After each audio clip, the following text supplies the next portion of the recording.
Entonces ahora vamos a ver todo lo que es el transporte celular, la membrana, ¿cierto?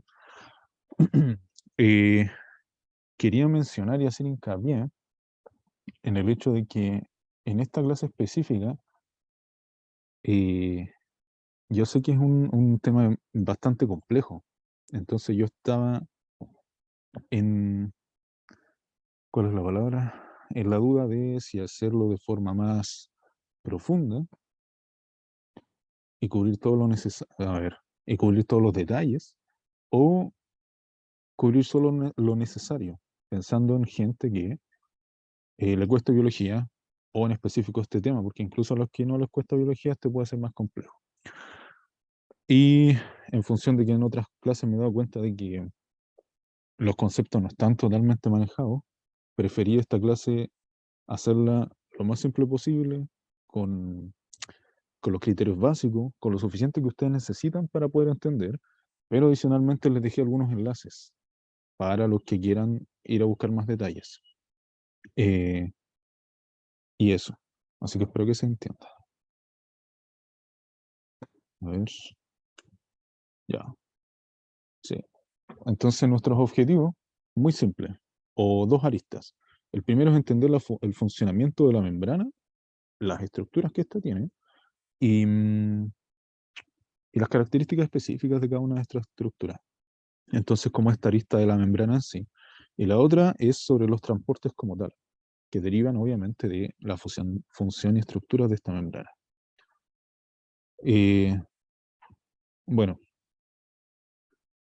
entonces vamos a empezar con la membrana plasmática. Espero que la clase sea lo suficientemente corta para que no terminemos tan tarde. Eh, Básicamente, bueno, ya sabemos que es una estructura, ¿cierto? Lo vimos en la parte de organelos, y es una barrera semipermeable. Yo de, yo de alumno en el colegio, la verdad, me iba horrible en biología. De verdad, lo odiaba así. Y nunca entendí estos conceptos semipermeables. O sea, es como que sí, que no. Y, o sea, no es permeable, entonces, ¿por qué le dicen semipermeable? Básicamente porque es permeable a ciertas cosas. Am, Profe, ¿qué es permeable? Permeable es que permite el paso de algunas cosas. Por ejemplo, las chaquetas impermeables que usamos los forestales para salir a terreno no permiten el paso del agua. En cambio, la ropa común y corriente es permeable. Pasa el agua a través de la ropa. Entonces, si la membrana fuera permeable, pasarían todo, eh, agua, moléculas, todo pasaría al interior de la célula, no habría mucho control de qué es lo que entra y qué es lo que sale. Por el contrario, si fuera totalmente impermeable, no podría haber intercambio de moléculas entre el interior y el exterior. Y obviamente eh, la célula no conseguiría hacer nada de sus funciones tampoco. Entonces, semipermeable básicamente es como que te lo dejan en un punto medio, donde la membrana permite el paso de ciertas cosas y de otras cosas derechamente no. Am, y esta membrana se basa en el modelo de mosaico fluido. Siempre que ustedes en biología escuchen la palabra modelo, un modelo es como un diseño simplificado de algo. Am, entonces estos dibujos que ustedes ven, estos son modelos. Obviamente la membrana no se ve así en la realidad y probablemente se vean, muchos de los dibujos que se ven en biología se ven muy diferentes en la realidad. Modelo de mosaico fluido significa que estos componentes primero se diseñan como si fuera un mosaico, o sea que no son iguales todas las partes de la membrana, ni la parte interior ni la exterior, ni hacia un lado o hacia el otro. Y fluido porque los fosfolípidos están en movimiento, no son estáticos como uno podría imaginarse. Yo me imaginé toda la vida que eran como estáticos, cuando iba en el colegio, quiero decir. Y la verdad es que van rotando entre ellos, como haciendo círculos, movimientos como de olas, para decirlo como en un lenguaje más coloquial. Incluso muchas veces estas cabezas, las que están al exterior, rotan hacia el interior y las que están en el interior rotan hacia el exterior. O sea, están en un constante movimiento muy fluido.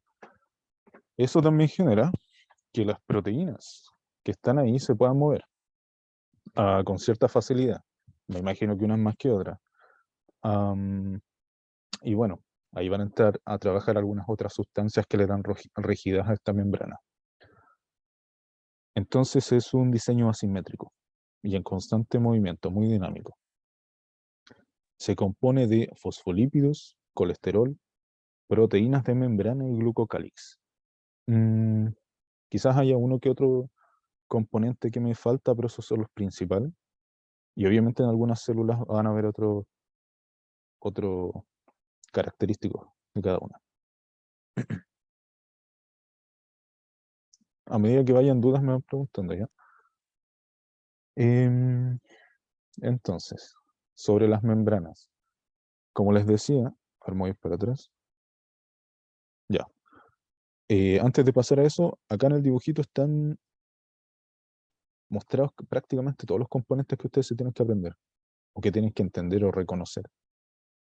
Y no sé si ven mi mouse, pero por lo menos sobre la parte superior de la membrana se ven unas pelotitas rosas que serían proteínas periféricas. Todo lo que ustedes vean como pelotitas rosas o como, como pelotitas o como resortes hacia un lado de la membrana son proteínas periféricas. Ahora, cuando ustedes vean que hay estructuras que se alargan como una cola, como estos de color amarillo verde, siempre asocienlo a azúcares, o más comúnmente asocienlo a azúcares, porque se suelen representar así, simplemente.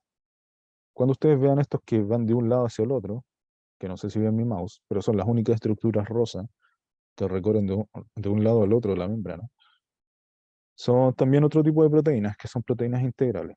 Todos estos nombres los vamos a ver en un momento. Ahora, estas proteínas a ustedes se las pueden dibujar de forma helicoidal, como está al medio, o, o más uniforme, como estas a la izquierda. Ah, se ve el mouse, bacán. ¿Ya? ¿Por qué les menciono esto? Porque yo, cuando yo iba en el colegio, de nuevo me iba súper mal en biología, de hecho lo odiaba. Porque a veces veía ahí unas cosas dibujadas de una forma, a veces las veía de otra. Y yo no entendía por qué, po. Si no, si te la enseñan de una forma, ¿por qué aparecen de otra? Y el tema es que, claro, son modelos. Las proteínas no son realmente así, entonces alguien te las puede dibujar de una forma y otras de otra. Para que no se tiendan a confundir si es que alguien se tiende a confundir con eso. Si va de un lado a otro, va a ser una proteína. Y generalmente te lo van a indicar. ¿Ya? Y estas cositas chiquititas que están acá, no sé si alguien, bueno, pucha, sale ahí escrito, pero ese es el colesterol, que va al interior, generalmente al menos, al interior de la membrana. Y sería, como les decía, generalmente busco imágenes en inglés para que la gente que quiera entrar a la U, que me imagino que son todos, se vaya acostumbrando porque se los van a ir exigiendo el inglés. Profe, Ah, tengo una duda. dime. Las proteínas periféricas son las que están por fuera, ¿o no? Entiendo que generalmente, pero las periféricas pueden estar por dentro y por fuera. Lo importante es que las periféricas son las que están solo a un lado de la membrana, ¿cachai?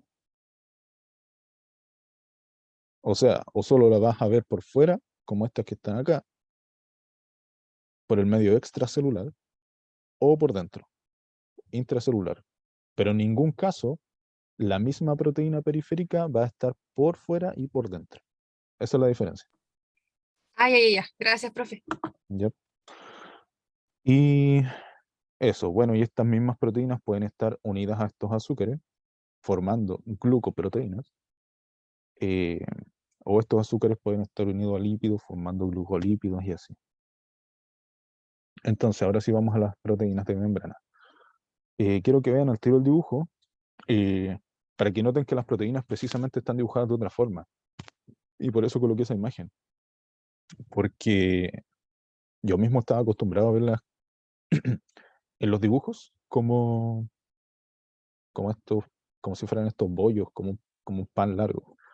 pero a veces los pueden dibujar así como resortes, que es un poco más cercano a la realidad, porque ustedes sabrán, de la clase de proteínas, recordarán, que tienen más o menos estas formas, ¿sí? Son formas terciarias de las proteínas. Y bueno, la celeste y la amarilla son ambas proteínas integrales, o sea, van de un lado al otro de la membrana. Pero hay una que tiene varios pasajes juntos. Ya no los quiero complicar más con eso. Y hay otras que tienen un solo pasaje. Pero lo importante es que si van de un lado al otro, son todas proteínas integrales. Es así de simple. Para el otro caso, también tenemos diferentes proteínas periféricas. Esta es una representación más compleja en la que no voy a entrar. Pero para que vean que las pueden dibujar también así, como enmarañados, no solo como pelotitas. Ya, Claudia me pregunta la diferencia entre hidrofóbico e hidrofílico. Y es a lo que vamos a ir ahora. Primero, en la membrana plasmática encontramos proteínas integrales, que son las que le mostré, que van de un lado al otro. Atraviesan completamente la membrana una o más veces. ¿Por qué una o más veces? Porque hay algunas que tienen varios canales, como esta amarilla. ¿Ya? Lo importante es que si atraviesan, ya sea una o más veces, son integrales. Y estos pueden ser bombas o canales, que vamos a ver las diferencias después. O no, en realidad, las bombas básicamente requieren energía, así como en forma muy simple. Los canales no. Y eso lo van a ver en los tipos de transporte que sigue a continuación. Ahora, estas mismas proteínas poseen un dominio hidrofóbico e hidrofílico, que eso lo deberían recordar de la clase de lípidos, cuando el Lucas les enseñó fosfolípidos. Pero si no lo recuerdan, hidrofóbico es que tienen un rechazo hacia el agua, no interactúan con el agua, e hidrofílico significa que interactúan naturalmente con el agua. O sea, las proteínas, al igual que los fosfolípidos, en este caso, presentan secciones hidrofóbicas e hidrofílicas. Ajá. No sé si quedó claro, Claudia.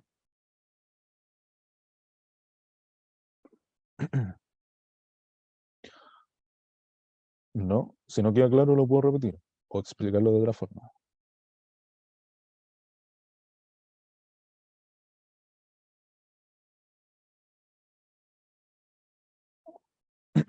Bueno, voy a asumir que quedó claro, Claudia. Bueno, y más abajo te explican las proteínas periféricas. Se encuentran solo a un lado de la membrana y actúan como receptores. Pueden ser glucoproteínas. Gluco porque se asocian con glúcidos, con azúcares, con carbohidratos. Son lo mismo. Yo esto lo escribí en un lenguaje bien simple porque me interesa que lo entiendan de forma simple. Esto es mucho más simple de lo que puede parecer. Y eso sería en cuanto a las proteínas en su estructura general. No hay más que eso. Ahora, el componente principal de la membrana plasmática son los fosfolípidos. Ya los deberían conocer más o menos. Y saber que tienen una cabeza polar, ¿cierto? Y una cola hidrofóbica. Polar o hidrofílica. Ya que es lo mismo. Interactúan con el agua. Tienen una cola de un ácido graso saturado y otro insaturado, ¿cierto? Y estas colitas son las que van hacia adentro de la membrana y estas cabezas son las que van hacia afuera. Básicamente lo que hacen las cabezas es proteger a las colas hidrófobas. Y se crea, entonces, al interior de la membrana, un, ¿cómo lo puedo decir? Un sistema lipídico. Y al exterior, un sistema acuoso común y corriente. Entonces, podemos observar una molécula de glicerol, dos ácidos grasos, un grupo fosfato y una base nitrogenada, que eso ya va más para química. Son anfipáticos, significa que presentan tanto características hidrofílicas como hidrófobas o hidrofóbicas. Esta característica estructural hace posible que los fosfolípidos participen en el intercambio de sustancias entre un sistema acuoso y un sistema lipídico, que es lo que les decía recién, separando y aislando a los dos sistemas, a la vez que los mantiene juntos. Al entrar en contacto con el agua, las moléculas de fosfolípidos se organizan, formando micelas o bicapas. No sé si recuerdan eso, lo que son las micelas. Y había otro concepto que ahora no recuerdo. Pero lo que te está diciendo es que, no sé, si tú agarras un puñado de fosfolípidos, no sé cómo se puede hacer eso, pero imagínatelo, y lo tiráis al agua, naturalmente, por el hecho de que sus colas sean hidrófobas, van a rechazar el agua y van a intentar entrar en contacto entre sí, formando pelotitas o micelas, o bicapas, simplemente, como protegiéndose del agua. Am, y en estas estructuras, las cadenas hidrofóbicas de ácidos grasos se alinean unas con otras, que es lo que les decía recién. ¿Ya? Entonces, estos son el principal componente de la membrana, le otorgan esa fluidez a la membrana. Como yo les decía, los fosfolípidos son capaces de moverse de un lado al otro, cambiar de posición, rotar, y separan entonces el medio extracelular del intracelular.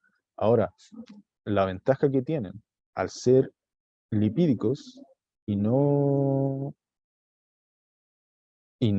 por ejemplo, no sé si a alguien se le ocurre qué pasaría si la membrana fuera de agua en vez de ser, de grasas, porque los fosfolípidos son grasas, el colesterol también. ¿Qué pasaría si con las hojas, con las plantas o con nosotros, no sé, en temperaturas bajo cero? Se congelaría inmediatamente el agua, por ejemplo. Estoy inventando algo para que entiendan un poco la función de los aceites. Los aceites no se congelan tan rápido como el agua, por ejemplo. Entonces mantienen un poco la homogeneidad de esta membrana. Ahora, el otro componente lipídico es el colesterol. Yo les había mencionado que en plantas no se encuentra colesterol en la membrana, sino que encontramos un homólogo que sería el ergosterol, perdón, que hace básicamente lo mismo, ¿ya? Entonces, el colesterol lo que hace es asociarse a las colas anfipáticas, perdón, a las colas eh, hidrófobas, y le da un poco más de rigidez, más de estructura a esta membrana, porque en temperaturas muy altas, la bicapa lipídica tiende a fluir mucho, entonces pierde esa rigidez, y eso no sirve. Entonces el colesterol la estabiliza un poco, de forma que evita que también las proteínas anden dando vueltas por cualquier lado, ¿ya? Entonces ayuda a sujetar. Por el contrario, cuando llegamos a temperaturas bajo cero más o menos extremas, am, estos colesteroles aguantan aún mejor el frío, por decirlo de cierta manera, entonces no se congelan tan rápido o no se solidifican tan rápido y le permiten mantener la fluidez en temperaturas muy bajas. O sea, en temperaturas muy altas evitan que quede extremadamente fluida esta capa lipídica, y en temperaturas muy bajas evitan que quede solidificada. Y adicionalmente, gracias a eso, ayudan a anclar a las proteínas, como ya las mencionaba, para que no anden dando vueltas por ahí. Entonces el colesterol cumple funciones ya estructurales en la bicapa lipídica. Sería solo eso en cuanto al colesterol. No sé si van con alguna duda, todo claro.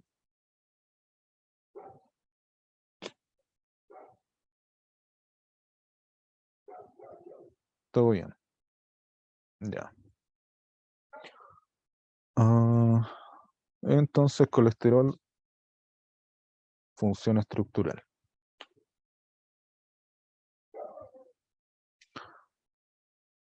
A ver. Sí. Y finalmente, creo que finalmente, como último componente, agregué el glucocálix, que el glucocálix básicamente se le llama así a toda la parte de los azúcares que van en la membrana, que generalmente están asociados a proteínas. Entonces, toda la parte de azúcares de la membrana,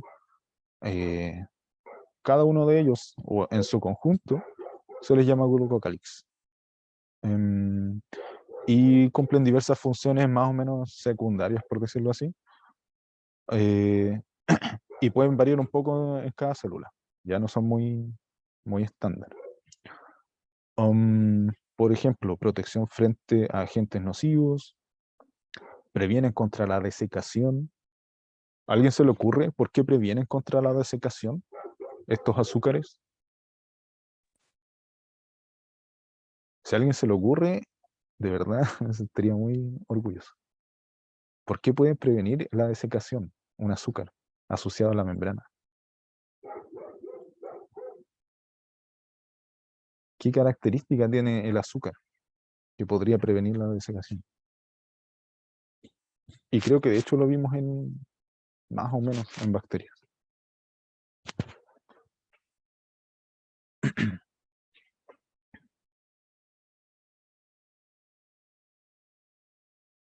Bueno, yo estoy infiero que es por lo que se me vino a la cabeza, pero sí tiene que ser así. Ya, no sé si a alguien se le ocurre entonces, pero los azúcares básicamente son hidrofílicos, po. A diferencia de los lípidos, los azúcares sí atraen el agua. Entonces, ¿cómo previenen la desecación de la célula? Asociándose a moléculas de agua. Así de simple. Es una característica importante de los azúcares eso, asociarse con el agua de forma fácilmente. La regulación de la permeabilidad vascular, ya eso es un poco más específico, y la transmisión de las fuerzas físicas al sitio esquelético. Eso sería el glucocálix. Principalmente las dos primeras, protección frente a algún agente nocivo y prevención contra la desecación. También pueden ayudar en la recepción de señales de moléculas específicas porque van asociadas son parte de las glucoproteínas. ¿Ya? Y ahora nos pasamos a la parte de transporte. Ya vamos en la mitad de la clase casi. Esto fue todo lo que es de membrana. Lo intenté reducir al mínimo suficiente, por decirlo así. Así que no sé si alguien quedó con alguna duda o hay algo que saben y que yo no dije y que quieren preguntar, porque de caso contrario avanzamos al tiro con transporte.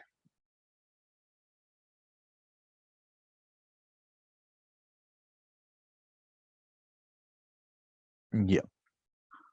Entonces, empezamos con todo lo que es transporte. Y acá un tema o un término que quise especificar, porque también sé que hay gente que no lo entiende. De hecho, en la U todavía hay compañeros que no lo entienden. Y yo cuando iba en el colegio, la verdad es que nunca lo entendí. Y es el gradiente de concentración. Eh, el gradiente de concentración viene de un principio de la termodinámica, o no sé si viene de un principio, pero tiene relación con eso, que sería, se me fue la palabra ahora, la entropía, ¿ya? La entropía. No sé si han visto entropía en física, deberían haberla visto en el colegio al menos. La entropía básicamente es esa frase que te dice que todo tiende al caos, ¿cierto? Todo tiende al desorden. Ahora, sin irme muy a la parte física, porque no los quiero complejar con eso, pero quiero que entiendan cómo funciona el gradiente de concentración. Si yo tengo este dibujo acá a la izquierda, donde tengo moléculas amarillas al lado derecho y moléculas moradas al lado izquierdo, la entropía básicamente yo lo veo como un factor de probabilidades. No es más que eso para mí. ¿Qué me dice la entropía? Por ejemplo, si yo tengo una molécula solita, esta, va a estar flotando por ahí, yendo de un lado al otro, ¿cierto? Puede ir por acá, puede ir por allá. Da lo mismo hacia dónde vaya, ya puede ir a cualquier lado. Yo no sé a dónde va a ir. Y a lo mejor va a ir porque, no sé, estaba dentro de un vaso de agua y se movió un poco el vaso, hay viento, qué sé yo, simplemente fue para acá, para allá. La molécula puede ir para cualquier lado. ¿Cuál es la probabilidad de que una molécula en este cuadrito esté en este lado, o en este, o en este? Da lo mismo, la molécula puede estar en cualquier lado, la misma probabilidad. Ahora, si tengo dos moléculas, ¿cuál es la probabilidad de que ambas estén en el mismo lado? Es muy improbable. Si tengo muchas moléculas, ¿cuál es la probabilidad de que todas estas moléculas estén juntas acá? Como las muestro ahora. Es mucho más improbable, porque cada una va a ir por su lado, ¿cierto? Cada una de ellas, independientemente por ese motivo, se va a ir desplazando de forma natural. Sin energía, sin nada, de forma natural. Entonces, la probabilidad es que en un momento específico, cada una de ellas esté en un lado diferente, como acá. Si yo las dejo un minuto más y dejo que ellas se muevan solas, todas estas moléculas moraditas van a ir moviéndose de posición, cada una a una posición diferente, asumiendo que es la misma concentración. Eh, y la probabilidad de que todas estas moléculas que están así, en un momento dado, yo detenga el tiempo y queden así, es muy improbable. De hecho, es imposible. Entonces, de eso se trata la entropía. ¿Ya? Básicamente de probabilidad, de las probabilidades que las moléculas estén eh, separadas de forma homogénea. Ahora, en los gradientes de concentración se basan en ese principio. Si no entendiste la explicación que hice ahora, recién, lo explico de nuevo desde la visión más biológica, ¿no? Que el gradiente de concentración es eso. El, am, ¿Cómo lo puedo decir? Acá lo anoté. Ah, chuta, perdón.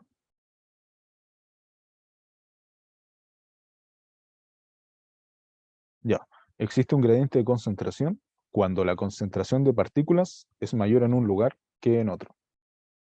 En términos muy simples. Como eh, un gradiente de cualquier cosa, ¿ya? Entonces, el gradiente de concentración, acá tengo una concentración más alta de partículas moradas y acá una menor. Pero acá tengo una mayor concentración de moléculas amarillas y acá una menor. Entonces, el gradiente de concentración para cada una de estas dos moléculas es diferente. Em, Entonces, en el transporte pasivo, las partículas se difunden a favor del gradiente de concentración, o sea, de áreas de mayor concentración hacia áreas de menor concentración, hasta que estén igualmente distribuidas por la ley de la entropía. ¿Claro? ¿Alguien con duda para que si no lo expliquemos de nuevo? Porque si no entienden el gradiente de concentración, probablemente no entenderán los demás transportes.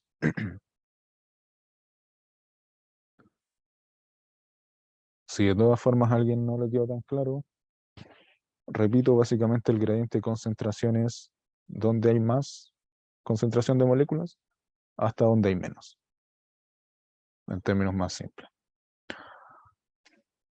Ahora, yendo ya a los tipos de transporte, tenemos dos tipos de transporte, deberían más o menos haber escuchado eso, transporte pasivo y activo. Y vamos a empezar con el pasivo. ¿De qué se trata? Son tipos de transporte que no requieren energía y que van a favor de este gradiente de concentración.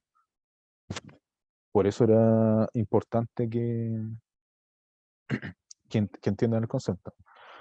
Eh, no todo entra a la célula por transporte pasivo. Solo las moléculas más pequeñas, como el agua, dióxido de carbono y oxígeno, pueden difundirse libremente a través de las membranas celulares. Eso tiene que ver con la permeabilidad, que me preguntaban hace un rato. Las moléculas más grandes, o las que tienen carga, a menudo requieren el aporte de energía para ingresar a la célula. Incluso cuando se llega al equilibrio, las partículas no dejan de atravesar la membrana celular. Y eso es importante. Aquí, también hay gente que puede tender a pensar que cuando estas moléculas moraditas se empiezan a mover hacia acá y quedan todas igualmente distribuidas, se quedan quietas. Y eso no es así. Ellas están constantemente moviéndose. Porque no es que una partícula piense, "Ah, aquí hay suficientes partículas y ahí hay muchas, me voy a quedar acá". Eso no pasa. Sino que cada partícula, independientemente, por azar, se mueve de un lado al otro. Y así como esta se movió por acá azarosamente, esta otra se va a mover para allá. Y así viceversa. ¿Ya? Entonces siempre están en movimiento y se igualan simplemente por ley de entropía. Am, bueno, eso en cuanto al transporte pasivo en general. No requiere energía y va a favor del gradiente de concentración. Y tenemos principalmente tres, digámoslo así, tres tipos, que sería la difusión simple, la difusión facilitada. Esta difusión por canales es un tipo de difusión facilitada, ¿ya? Y la tercera sería la osmosis, que está más adelante. Entonces, la primera, difusión simple. Durante la difusión, las sustancias se mueven de una zona de concentración alta a una concentración baja hasta que la concentración sea igual en un espacio particular. La entropía, nada más que eso. Am, básicamente, esta es la membrana lípica, sí, la membrana, y estas son pequeñas células que son permeables eh, a la membrana. O la membrana es permeable a estas partículas porque son muy chicas, son tan chicas que pueden llegar y pasar, ¿ya? Puede ser oxígeno, puede ser dióxido de carbono, y además no tienen cargas, entonces no hay nada que las detenga, son demasiado pequeñitas, y llegan y pasan nomás. Entonces para ellas es como nada, la membrana no las frena básicamente. Am, dado que la membrana celular es semipermeable, solo sustancias pequeñas y sin carga pueden difundirse fácilmente a través de ella. Entonces los iones con carga o moléculas más grandes requieren un tipo de transporte distinto. Y sería eso difusión simple. Pequeñas moléculas sin carga que pueden atravesar la membrana sin ningún problema porque la membrana es totalmente permeable para ellas. Segundo tipo de transporte pasivo. La difusión facilitada, que corresponde solo a esta. En este caso, solo a esta. ¿Yep? Solo un hiporte es pasivo. Ya, lo que tenía acá. Aunque los gases se pueden difundir fácilmente, como en este caso, el oxígeno y el CO2, fácilmente entre los fosfolípidos, muchas sustancias polares o con carga necesitan ayuda de las proteínas de membrana, como esta proteína que está acá. Y pueden ser canal o transportadoras, como yo les mencionaba hace un rato. Aunque pudiera existir un gradiente de concentración para estas sustancias, su carga o polaridad evita que crucen el centro hidrofóbico. O sea, tú podrías tener muchas, no sé, digamos aminoácidos, azúcares, afuera de la célula, pero si tú no tienes membranas, aunque su gradiente de concentración sea hacia adentro de la célula, pues simplemente no van a poder pasar. Van a necesitar una proteína que sea lo suficientemente grande para permitirles el paso. ¿Ya? Esa es la importancia de este transporte de difusión facilitada. A diferencia de esto, ellas, solo por tener un gradiente de concentración, estos gases pueden llegar y pasar. Acá no. Los aminoácidos, quizás lípidos, azúcares, pueden tener un gradiente de concentración a favor hacia el interior, pero no van a poder pasar porque son demasiado grandes y van a necesitar un camino, un puente de su tamaño, básicamente. Y acá, como dice, iones, aminoácidos, monosacáridos. Y el tercero es la osmosis, que se trata del movimiento del agua a través de una membrana semipermeable. El agua puede moverse por difusión simple como por difusión facilitada. ¿Qué significa eso? Que el agua, estas podrían ser moléculas de agua, ¿cierto? Que pueden llegar y pasar, o puede pasar a través de esto, de estas proteínas, que son proteínas específicas del agua, que no me acuerdo el nombre, creo que son acuaporinas. Entonces, útil cuando es más difícil mover las concentraciones mismas de los solutos. Y ahora quiero que me presten atención porque muchas veces surge esta pregunta y a mí me surgía incluso hace poco en la U, de por qué se considera la osmosis un proceso diferente, si al final es como lo mismo que difusión facilitada, si es que alguien lo pensó. Básicamente, imagínate que, uy, ya, imagínate que esta membrana rosada que yo coloqué acá, um, no permite el paso de estas pequeñas moléculas, no lo permite. ¿Ya? Entonces acá hay una concentración mucho más grande y acá una mucho menor. Estas moléculas tenderían a ir hacia la izquierda, pero no lo pueden hacer porque la membrana no se los permite. Son demasiado grandes para esta membrana.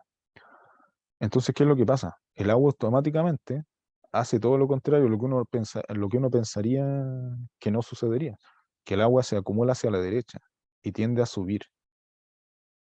O sea, hace el efecto contrario. En vez de que las moléculas, de que los solutos se mueven hacia la izquierda, el agua hace lo contrario. Como el soluto no puede pasar, el agua se mueve hacia la derecha y en este caso aumenta en altura, por decirlo de alguna forma. ¿Ya?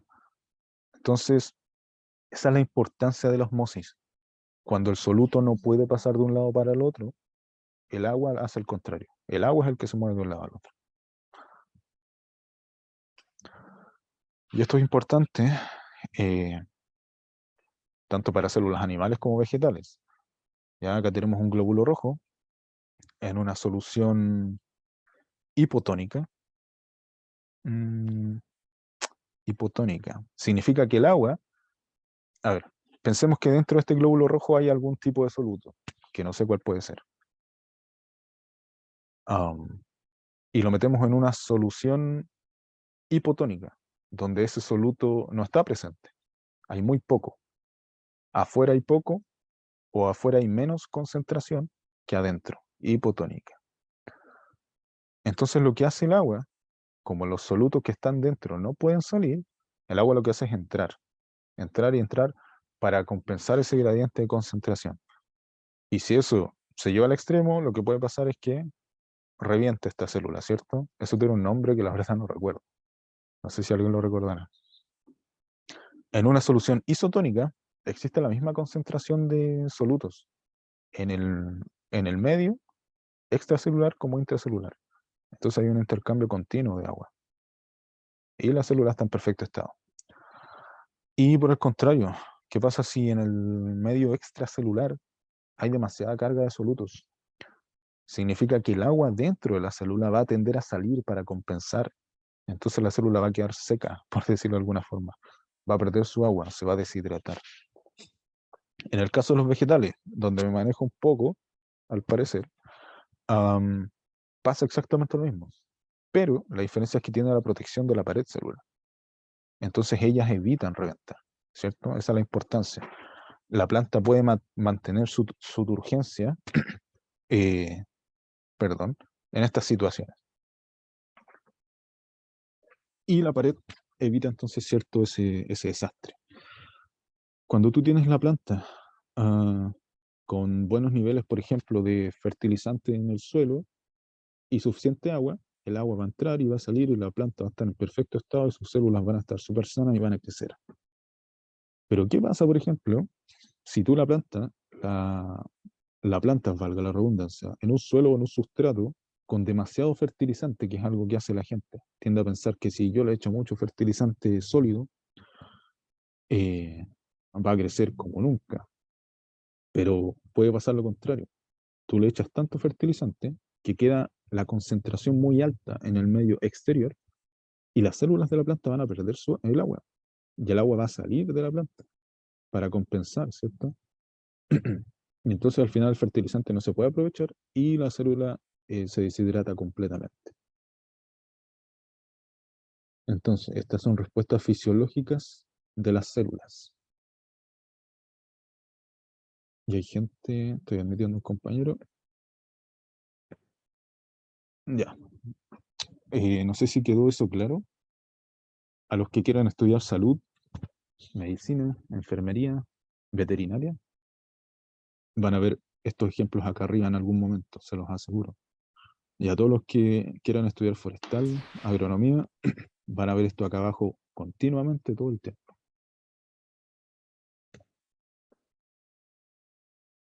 Entonces,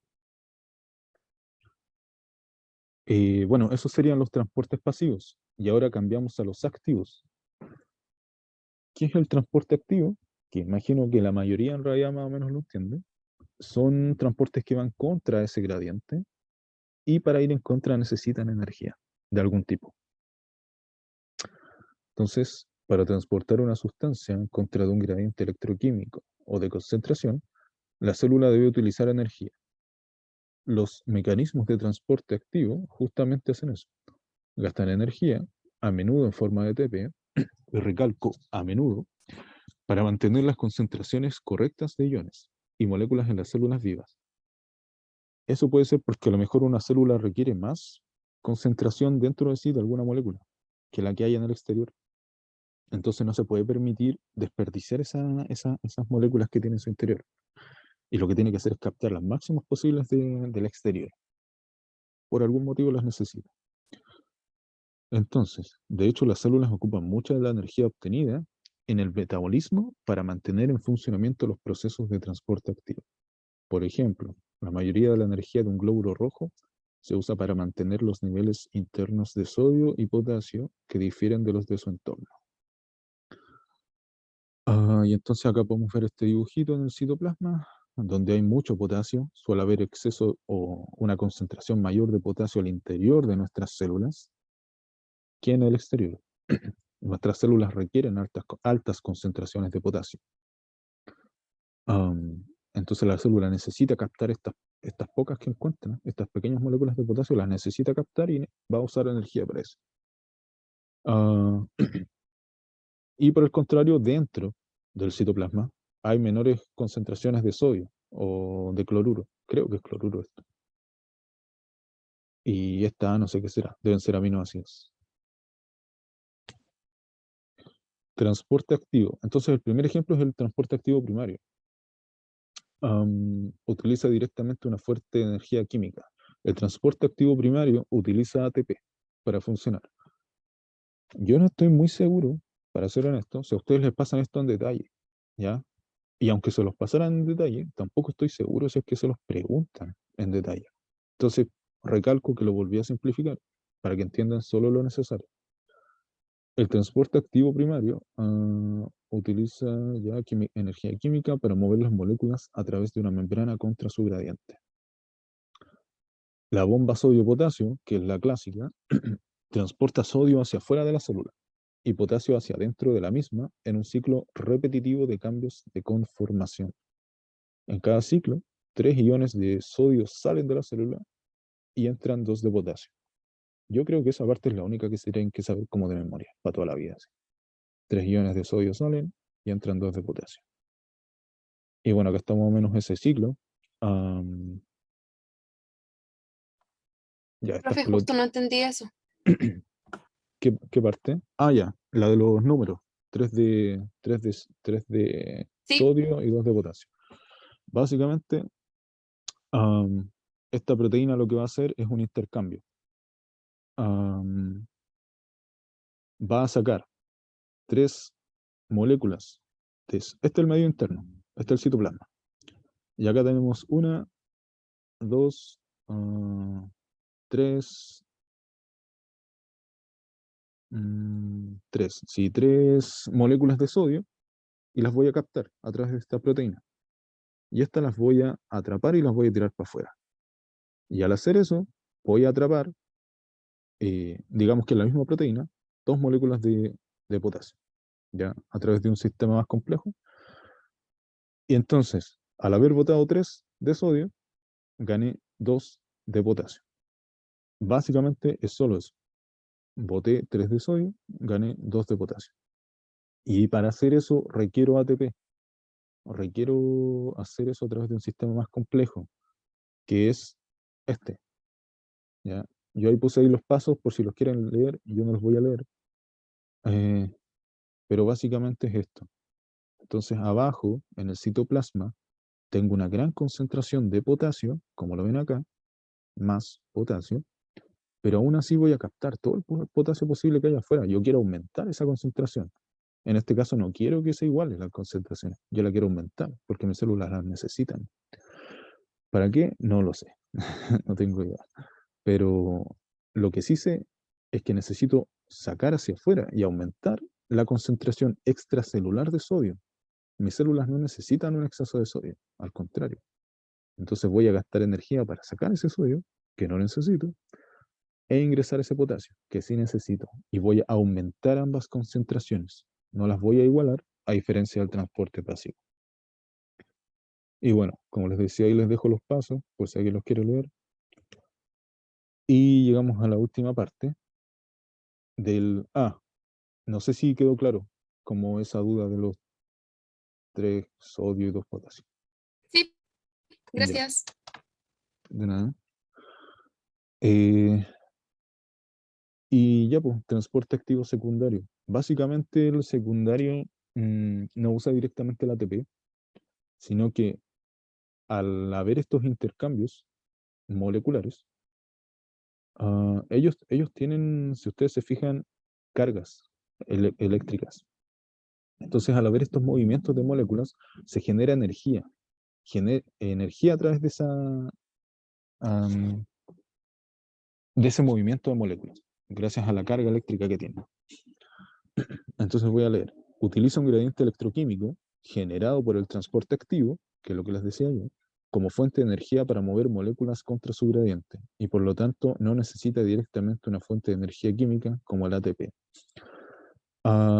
Básicamente, para iniciarse este proceso, tú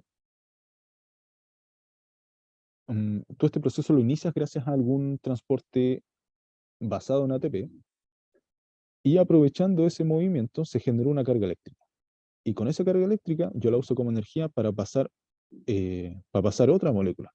¿Cachai? Esa otra molécula no la pasé directamente con ATP, sino que la pasé gracias a la energía eléctrica, electroquímica que se genera. No es nada más que eso. Básicamente lo que te estoy diciendo es, al usar ATP para transportar una molécula, al mismo tiempo se genera energía electroquímica y con esa energía electroquímica yo transporto otras 2 moléculas, como en este caso. ¿Ya? Ahora, esto se ve más directamente, me voy a volver un poco, acá. Así como teníamos esta difusión facilitada por estas proteínas de canal uniporte, yo puedo ingresar alguna molécula y pasar corbata una para afuera, por decirlo de alguna manera. Entonces yo esta la ingresé con ATP y esta la saqué con gradiente electroquímico. Sin porte. No, perdón. Ambas las ingresé. Una gracias al ATP y otra gracias al gradiente electroquímico que se generó. Y acá es por el otro sistema. Una entra y otra sale. Entonces, en esta solamente entraba o salía una, y en esta no, po. Entra una y estoy aprovechando la energía generada para sacar o para ingresar otra. Así de simple. Y acá se ve este ejemplo con moléculas de sodio y de glucosa. ¿Ya? Obviamente la glucosa en el medio intracelular, porque la célula requiere azúcar. Eh, y el sodio porque supongo que después lo necesitas para la bomba sodio de potasio. Y sería eso. Estaríamos, como les dije, lo intenté reducir. La verdad no es necesariamente tan complejo, pero me gustaría saber si quedó alguna duda.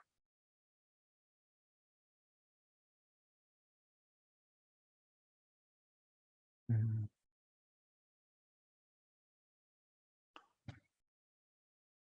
¿Alguna pregunta? ¿Alguna duda? ¿Quedó todo claro? Ya. ¿Alguna duda quizás de clases anteriores?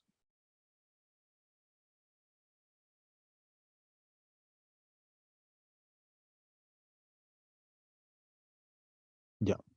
Entonces, si están todo bien, todo claro, lo dejamos hasta acá. Si alguien, como siempre les digo, tiene alguna duda Si alguien siente que de todas formas no le está entrando la materia, a mí me iba horrible en biología, así que yo los entiendo. Si a alguno de verdad le cuesta, o a lo mejor quiere saber algo más, pregúntenme. Ya, si ustedes están acá es para que les vaya bien. Porque ustedes yo me imagino que quieren que les vaya bien.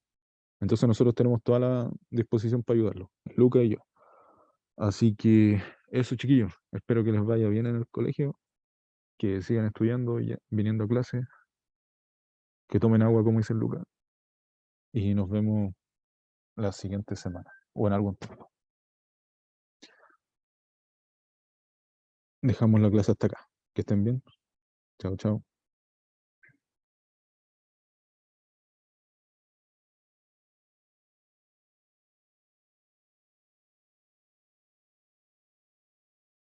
Adiós. Adiós a todos.